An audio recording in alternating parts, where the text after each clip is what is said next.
அப்துல் ஜப்பார் மஹிசா எர்கலம்பெட்டி. நான் முன்னாள் மன்னார் பிரதேசபை உறுப்பினர். தற்போது நான் மன்னார் குடிசார் அமைப்புல உறுப்பினராக இருக்கின்றேன். ஆனா பெண்களுக்காக வேண்டிய குரல் கொடுத்து நிறைய விடயங்களுக்கு செய்து கொண்டு போய்கொண்டு இருக்கின்றோம். ஆனா எங்க அமைப்புல நாங்க 300 பேர் இருக்கிறோம். 100 ஆம்பளையும் 200 பெண்களும் இருக்கிறோம். அதே அமைப்புல இருந்த எங்களை ஒரு மெம்பர் உறுப்பினர் ஒருத்தருக்கு பேக்கைடியில இருந்து அவள் தவறான ஒரு பெண்ணாகவும் தப்பான பெண்ணாகவும் அவளை சித்தரிப்பது மிக மோசமான நிலையில இருக்கு. ஆனா இதே ஆண் தான் இதை செய்கிறார். இது வெளிநாட்டு பேக்கைடியெல்லாம் ஒண்ணும் இல்லை, உள்நாட்டில் உள்ள பேக்கைடியில தான் வருது. ஆனா இவர் ஒரு நாள் தாயோட வயிற்றுல பிறந்து இருக்கணும். அந்த தாயை நினைச்சு நான் கவலைப்படுறேன். அதே போல அவரை சகோதரியை நினைச்சு கவலைப்படுறேன்.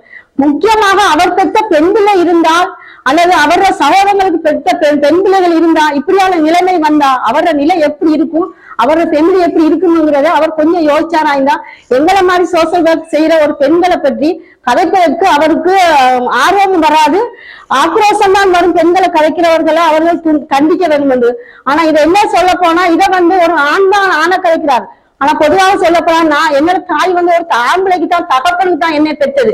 நாங்க எப்பயாவது சரி ஆண்களை சுட்டி காட்டி இருக்கோமா பெண்கள் அல்லது திருமணம் முடித்த கணவர்களை எவ்வளவா குடிகாரனா இருந்தாலும் பெண்கள் அவரை விட்டு கொடுத்ததும் இல்லை, எந்த இடத்துலயுமே அவரை இழிவாக கலைச்சதும் இல்லை.